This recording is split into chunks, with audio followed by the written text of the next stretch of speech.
Hello and welcome to this LinkedIn Live show, the Better Leader Show. And today I'm just me, no guest. I thought it was a good idea just to start the new year with a slow episode. A lot of people are not back in the office yet. So it is today, January 5, 2024. I welcome you to this first episode of the new year of 2024. And looking forward to a new year building together with you on the Better Leaders community, Better Leaders podcast, having these conversations, inviting guests, and learning together of how we can help each other to become better leaders. So I thought today I'm going to answer some of your questions that I get, some of the questions that I'm getting on a topic of leadership and how we can become a better leader. It is a broad topic. It is we can find leaders on every level, leaders who have like a managerial role, but also leaders who lead a community, and specifically leaders who lead their community to a better future, a different future. That's what I'm interested in. So if you want to chime in, if you have ideas, feel free to chat with me, to leave a note, to leave a message in the comments below here on LinkedIn. And if not, I will just start answering these questions that I'm having, that I have written down for you, and to answer and to get the conversation going from there. So the idea for this year is that we together will build a community for leaders, how we can look differently at the future, how we can become better ancestors for today's generation as a leader, and how we can help our team to become better humans. And well, I think we can all have ideas about what are better humans or what are better leaders. But the idea that I'm having with this is that we together will build an environment where all living species can survive, and we can live together, and we will live in a way that together we have enough space, enough food, enough fresh air, enough fresh water. And there's a lot of things that are important to do this, but it requires, especially from the people in the Western world, to make changes in the way that we live. I read a lot of books about this and have conversations about the topics, and I'm going to answer some of the questions that I get to you today to see how we can create this world.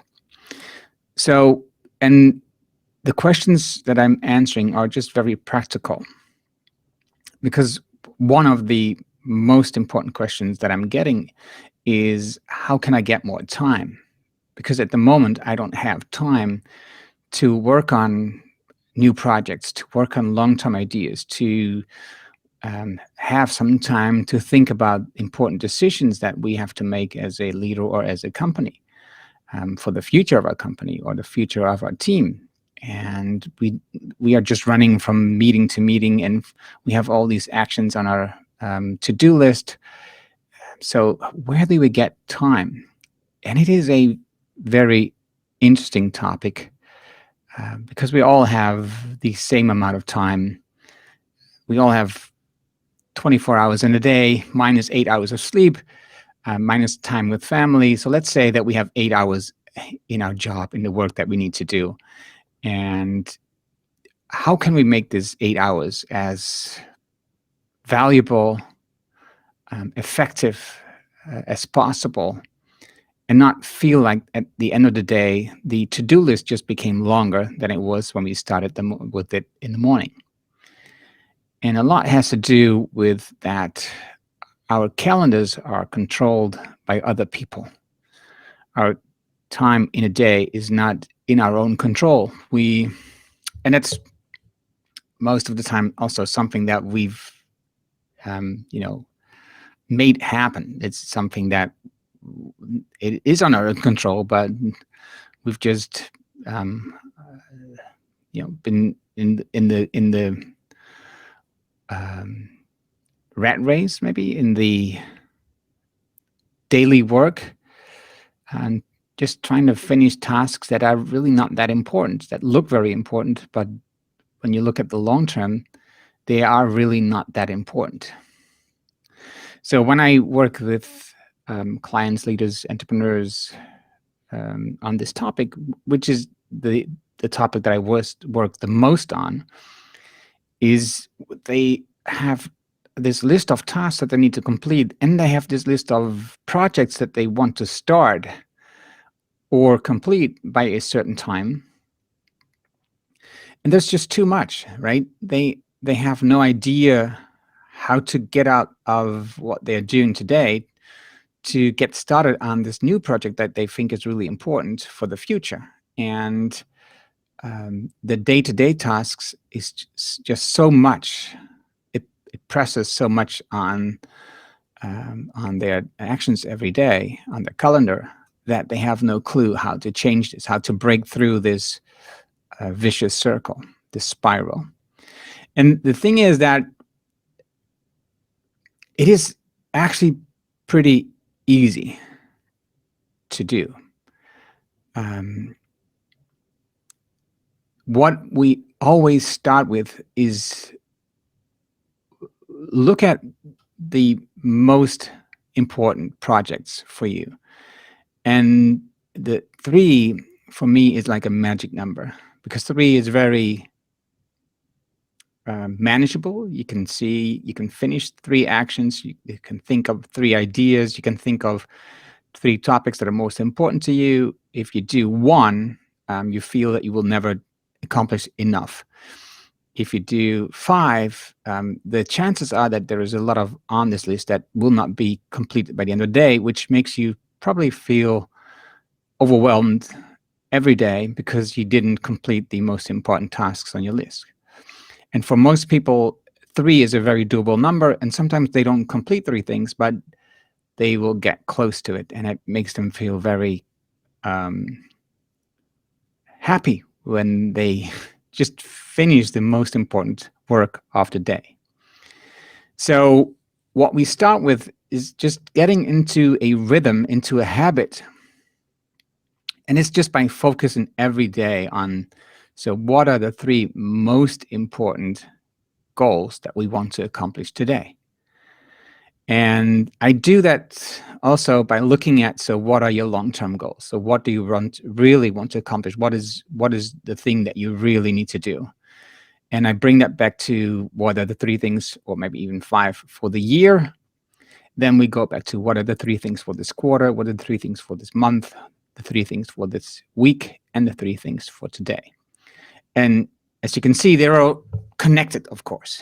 If you know what you really want to accomplish by the end of the quarter, then you can work every month on the 3 things you need to do to contribute to the 3 things that you need to accomplish by the quarter, you want to accomplish by the quarter.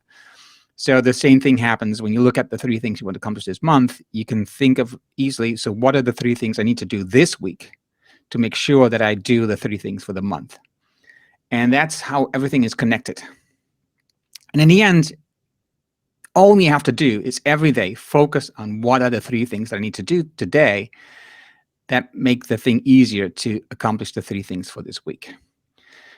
And I think the most effective thing that I've learned to do, and also with the clients I work with, is that we somehow create a focus block. This is something I learned from a great book by I forgot his name now, but I will get to it. And the book tells you about how he creates a block in the morning, early mornings when there is nobody in the office. But you can do it anytime you want. But I prefer the morning, if you like a morning or a day person, is that when you do this before all the other work starts. So the first thing that you do when you go to your desk is make sure that you work on these 3 things. No other distractions, No phone, no email, no other screens open. So you just work on the first thing on the list of the 3 things to do today.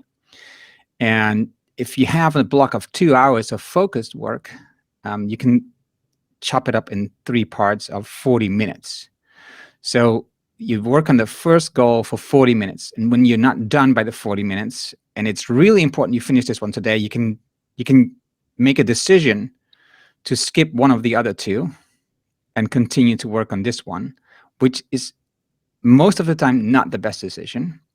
The best decision is usually to quit working on the first one and write it down as a new goal for tomorrow to complete it then.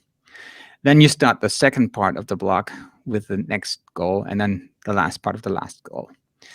And what you also have during this focus block is like have a white sheet of paper next to you.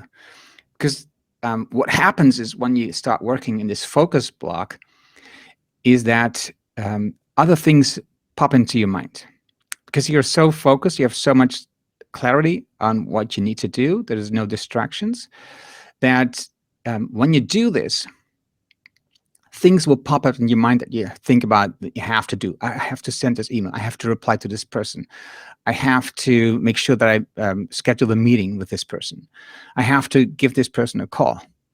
So, and what used to be probably your reaction was to just do this quickly, so you got it over with, and you can continue with the most important thing to do. And by the end of the day, you would have done all these small tasks, which were not really that important, and you've come to the conclusion you didn't finish the most important one. So what you don't want to do is, at the moment when you are in this focus block, is to break up the focus block, break up the focus with these small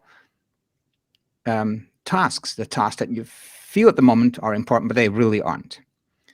So that's when the white sheet, the empty sheet of paper comes in play, because when you are in the focus block and you completely focus on this first goal and something pops into your mind, you just write it down on the piece of paper so that you can say to your mind, I can let it go because I've written it down.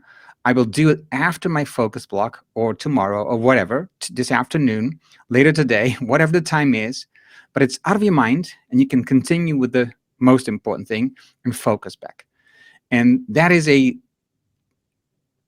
I think it changed, I wouldn't say my life, but it changed the way I worked and how effective I am on working on long-term projects. It's not just me, it's with any entrepreneur that I work with, any leader that I work with, is when we start doing this, when we start focusing on the 3 most important goals for today, do it in a focus block of 2 hours, and then leave all the other small tasks that you think you must do that's really important to the rest of the day. And I didn't mean to say that you have to add 2 hours to the day so that you have 8 hours and then you do 2 hours before that, so you have 10 hours suddenly. No, just make sure you do it in the first 2 hours of the day, because in the end, what you will notice is that your work will completely change and you will get stuff done which you didn't get done before. So what I see with clients and people that I work with and I talked with is every time again is when they do this and they do this effective every day, so it becomes a habit, it completely changes their output. It completely changes their results. And the way I see it is that their long-term goals moved forward. So what they thought they were going to do like within a year suddenly happened within the first 3 months of the year because of the focus, or even just within a month. And projects that they've been struggling to finish for a long time suddenly get finished within the next 2 months. And the chances are that when you think about learning new habits, especially in this first weeks, days of the year, it's like all these New Year's resolutions, all these ideas that you want to accomplish and habits you want to learn. We have a great Better Daily program, for example, at Better Humans, where you learn new habits. But the idea with this one is that you just do the same thing every day, write down your 3 most important goals for the day, start working in a focus block on it, and then when that is done, continue with the rest of the work. This habit really needs to, been beaten down into you so that you make sure you don't change the process. So don't stack too many new habits ideas on this process, because then you will lose this one. And this is the most important one to get when you are asking yourself, how do I get more time? Where do I find more time? Where do I find the time to do the long-term things, right? So another topic is that I get questions about, how do we talk about difficult topics within the company? How do I talk about difficult topics with my team members, with my managers, and what are difficult topics? Well, I wouldn't say politics, but for sure topics that surrounds polarization. So let's say climate, or degrowth, or inequality, or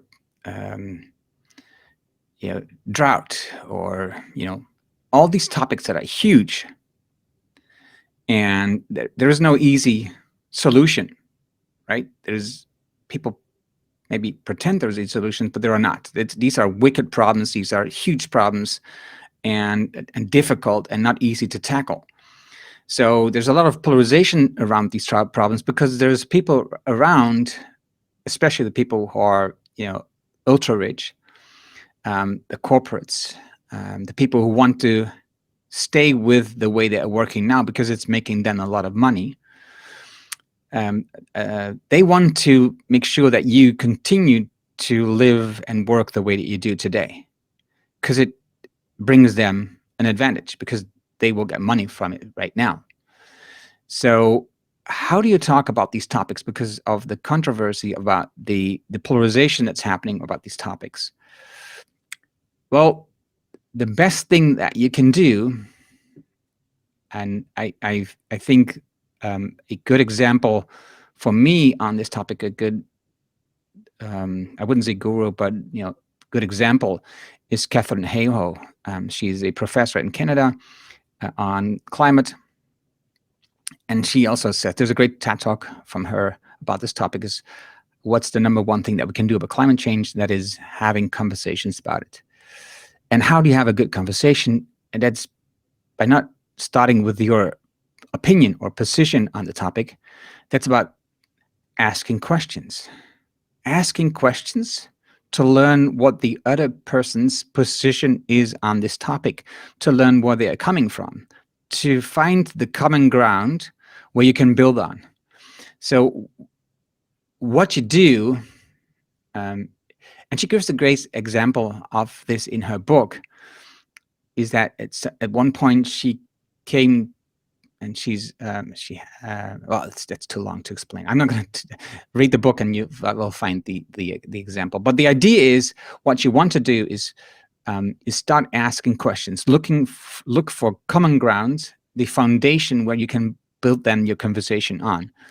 And the most important thing that you can do is not to just to voice your opinion on this topic, to make sure that people understand how you feel about it, to make sure that people understand that you know a lot about it, make sure that people understand what you believe is the solution for this problem, because there is no easy solution, is that you ask questions and to start a conversation. And voicing your opinion and having the other person also voicing their opinion, that's not a conversation, that's opposition, right? So if you want to have conversations about difficult topics, is to not make sure that you converse a lot, is to make sure that you ask a lot of questions and you learn, because that makes it easier to continue the conversation from that point, from their point of view. Because all we want, of course, is a future that is better for us, and a future that's livable for us, and a future that's good for us, and will build better humans, will make us into a better human. If it's not just for you, it's for your children, your grandchildren, right? So maybe it's for your boss. I'm not sure who it is for, your team, right? So I think the idea that you want to do is make sure that you have conversations, and you do that by starting with questions. And well, Catherine Hayhoe is one person who has good ideas about that with her book, and there's other people about this too. Yeah, let's leave it at that. How do I help my team members to innovate, to come up with new ideas and to take initiative? That's another question I'm getting a lot, is managers or business owners, they feel that their employees, their team members, the people that work for them, don't come up with good ideas, innovative ideas, new ideas, ideas that come from clients.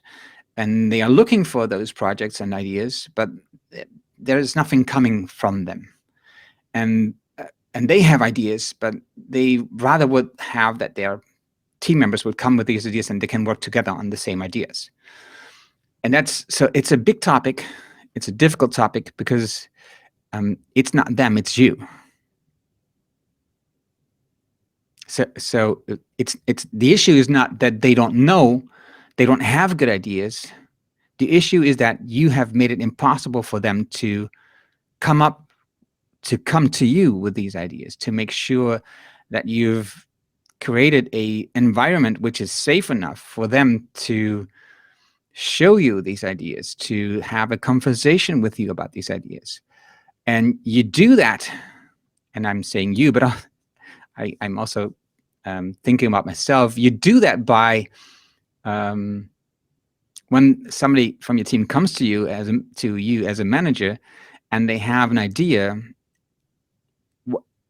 what you think you should be doing at that point, is help them with the knowledge that you have, the experience that you have, and help them into a direction which you feel is better for this project or idea or innovation that they are thinking of, right? So you want to help them by giving them suggestions how they can improve their idea, how they can make it better, so that it will more easily go through the process in your company.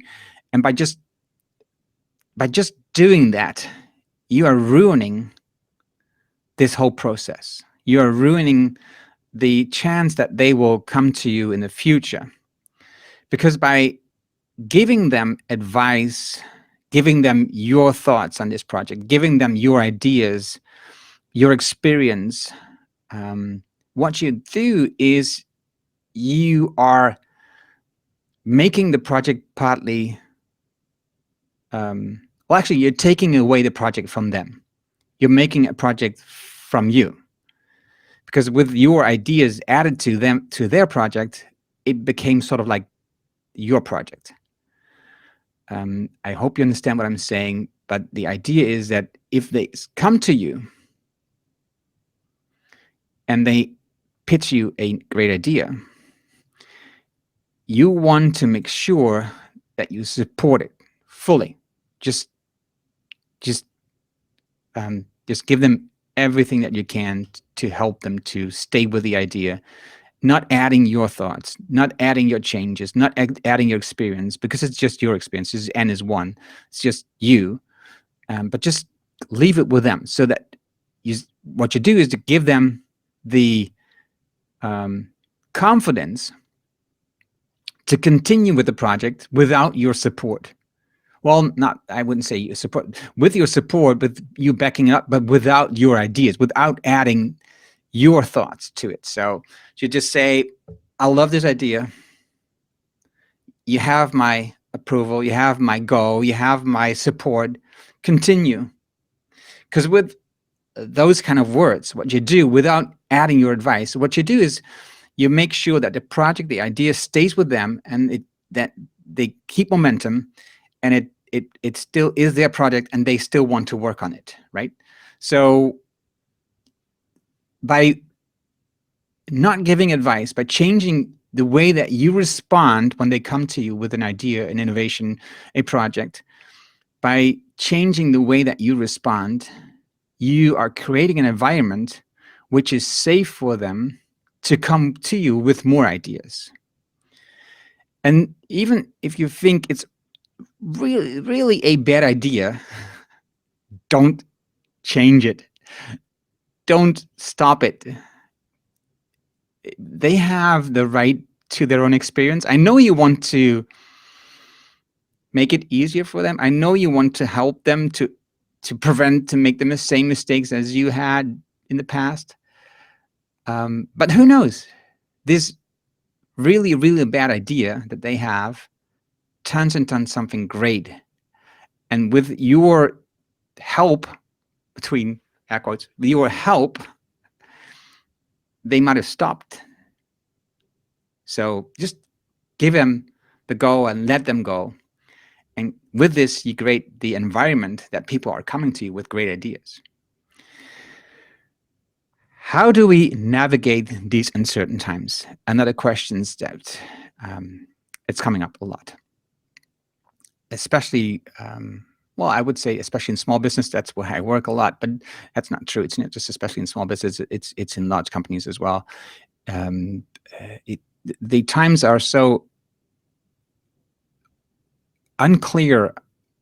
There's so much going on, and that we feel that we have no way to make a good decision with the information that we are having today, or that we feel there is so much overwhelm, so much uncertainty, so much pressure to do good, to have a good effort.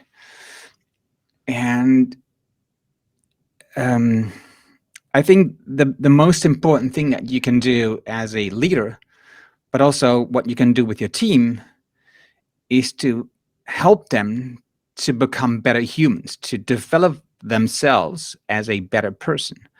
And with better, I mean something which is called the Inner Development Goals, IDGs, which is a framework. They have 23, they have 5 domains and 23 skills that they've put into a framework, which helps you as a person to build on those skills, where you, for example, create an inner compass, or where you improve your courage, or where you improve your critical thinking or your long-term vision. There's a lot of skills in there. They are all very well-known skills. We all know those skills. It's not a new method. It's just a way that they put it into this framework with 5 domains. And the first one is, for example, being, right? So to find out, so why am I doing this? What is important? So what is my inner compass?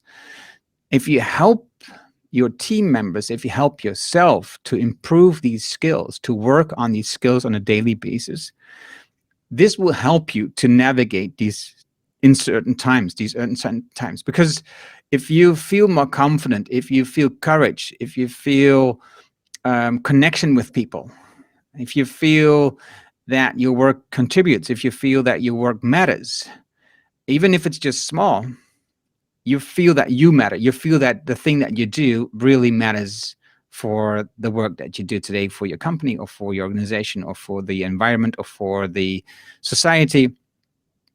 So the times won't change, the uncertainty won't change, but the way that you cope with it, the way that you work with it, the way that you pay attention to it, that changes. And the only way to change the way that you feel about this uncertainty, this pressure, this uncertain feeling that you're having, can only be done by starting to do something, by taking action. So if you feel very troubled or pressured by the climate, or by the way that the world is working today, with poverty and one other, well, in the same country, even with the extreme poverty and in the same country, and extreme wealth in the same country. So there's a lot of inequality and all this stuff that's going on, and you don't know how this is what's going to happen in the future with all these topics. So it can be so much trouble and so much pressure on you. And the only way that you can change this is by just work on these skills and change the way that you respond to these things. I like to work with Stoicism, and I think the most important learnings that I've gotten from Stoicism is that the only thing that you can influence is how you respond to things that are happening, right? So there's nothing else that it's in your control. The only thing that is in your control is how you respond to things. So what's happening in the world, what's happening, war, or that inflation, or flooding, or heat, or droughts, whatever's going on, that's not in your control. That's not something you can change now or change tomorrow even. But what you can change is how you respond to these things, right? Even becoming ill, right? You can stay fit, you can eat healthy, but you can still get ill, right? So you don't control if you get ill or not, but how you respond to the fact that you got ill or the fact that you still stay healthy, that's in your control. So if you work on those skills that you can find in the inner development goals, innerdevelopmentgoals.org, that's important, because then you know how to respond to these things and how you can stay calm in a environment with wicked problems, with difficult topics. How do we stimulate bottom-up initiatives and get them to the next level, right? So this is related to the question before this one. I think what you want to do is make sure that you create an environment where people come to you, so that, like I just said before, that you make sure that you don't kill the ideas with your experience, adding your ideas. And the next thing is to make sure that the next level is prepared, or the level above that is prepared also for these same ideas. So what you can do is then try to what we call is manage up, right? So to make sure that you find out what is the way that they are looking for, what are they looking for, how would they like to receive the ideas, how would they like to get to these ideas, what is the good timing, what is the good timing for this idea today. So find out, have conversations with the managers, the leaders that are, in the organization that you are, where you need to, deliver those ideas. Is what are they looking for? How do they want this to get delivered to them? And to see if you can help your team to get their ideas to the next level by just paving the way, by just making sure that all the difficult parts are out of the ways once you've handing them the new project, the new idea, the new innovation. And the last question that I had was, how do we keep team members to work with us? How do we make them stay to work with us and not quit? And that's related to also the inner development goals, right? If we make sure that people can continue to develop themselves, especially young people, if we can continue to make them grow, even if the steps are not that big, but if we can help them to grow in an organization and give them new challenging work every time when you feel that they are plateaued to the level where they are, which is called the S-curve, right? So in the beginning, in the S-curve, there's a lot of new knowledge that you get, and you don't know what you are missing. There's so much information. You have the feeling that you can never learn this job. And at some point, the S-curve will go up, and you're learning very quickly. And there's a lot of information you're getting, and you're getting better and better in the things that you need to do. But at some point, you plateau. And then that's a dangerous time for people when a new job comes along, because if they feel it plateau and there's no new challenges in your company coming up, and it doesn't have to be on a job, right? You can just give them a new role or give them new projects which are challenging to them, which are not something they have done before, or at least parts of it are done before, so that every time you give them something which is a challenge to them, so they can develop and grow, right? So that's, I think, inner development the inner development goals, the IDGs, the 23 skills are a great foundation for this, to do this, to help them to find new challenges, to find skills that they want to work on, and to help them to build those skills to become better humans. And even if at some point they are finding a new challenge elsewhere, outside your team, outside your company, if you're doing this together with them, if you help them and they become better humans with you, they will always remember you. They will always see this as a great place where they've learned a lot, and this will help them to, well, it actually will help you in the end, but because they will show new people to you. They will direct people to you, maybe new employees or clients or suppliers. So make sure that they are challenged all the time. Give them the IDGs as a foundation, and every time you can look like every quarter at one of the domains, one of the 5 domains in the IDGs, and look at the skills in those domains, and have a chat with them, have a conversation with them about what skill do you want to accomplish? What's the skill that you want to learn? So these were the questions that I prepared for this conversation, this LinkedIn Live show today. I hope you liked them. There's one thing I want to add at the end, is like maybe something that we can go forward with.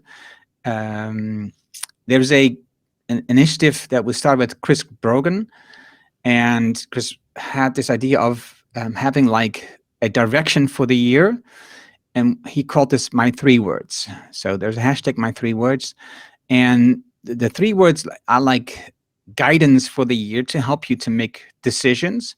If a project comes along, if something new comes along, if a new opportunity comes along, and you look at the 3 words you have for this year, and to help you, so does this contribute to the things that I've decided up front, or will it divert me, or will it, will it be something that takes me away from my 3 goals? Well, they're not really goals, they're like 3 words. So my 3 words for 2024 are inner development. Maybe you've guessed it already, but it's developing people, helping them to become better humans, inner development. It's also the inner development goals, the community, building a community, helping practitioners, building hubs, especially in the Netherlands, building communities to spread the ideas of inner development so that people can become better humans, and also with that build a better world, because they want to become better ancestors. That's the whole idea. Then inequality. So I think the poverty and the biodiversity are huge issues. People are suffering, not just people, living species are suffering from poverty and from biodiversity, right? So I won't go into topic too much, but the idea is there's a lot of inequality, and inequality is a big part of the problem of these 2 problems, right? So if we can reduce the inequality, that's going to be very helpful. Inequality is an important word for me. So if we can create equal chances for people, so not people don't have to become equal, but equal chances, so that you have all similar chances to build a better future. I think that's what we're looking for. And the 3rd word is conversations. And I've also mentioned this word a couple of times now. So having conversations with people, stimulating conversations, having conversations of difficult topics in my community, but also using the inner development goals community to have these difficult topics, conversations around these difficult topics with people in your community. That's what I'm going to do this year. So if something new comes along, I'm looking at my 3 words. I'm publishing this on my blog, so I can look at it too there. I've written them down. So what you can do as to give you like a small assignment after this from this video is, what are your 3 words for 2024? So what are the 3 words? And you've heard how I've so how I do this, how I explain what this means to me, what I will be doing about this, and you can do the same. So think about 3 words that's important to you for 2024. It doesn't have to be goals, right? It doesn't have to. It doesn't have to be quantitative, right? I think it's more about quality. So if you want, you can share them with me. You can put them down in the comments below, but you can also send me an email, or just, I think the most beautiful thing you can do is once you join the Better Leaders community on LinkedIn, we have a group there. The link is below. If you join the community, is to post it into the community, so that we all together, we can see from each other what the 3 words are, and we can help each other to get to the 3 words, to do it sooner, give people suggestions who can help them, give people, because that's what I did. For example, I talked about conversations is the word for 2024 for me, and I got an idea for somebody who's talking about people who is into these conversations, who can help me with this topic. So by sharing, we can build the community and we can help each other, and that's what this is all about. So for now, I want to thank you for joining us, for listening to me here, and hopefully you got some ideas of these difficult questions, and that you want to talk with us about, that you want to share in the community, that you want to have your questions maybe add here. So thank you for joining us today, and we're back in 2024. Next week, we will start again with a guest. So join us again next week, Friday at 9 a.m. Central Time, US, and 4 p.m. Central European Time. So thank you, and see you next week.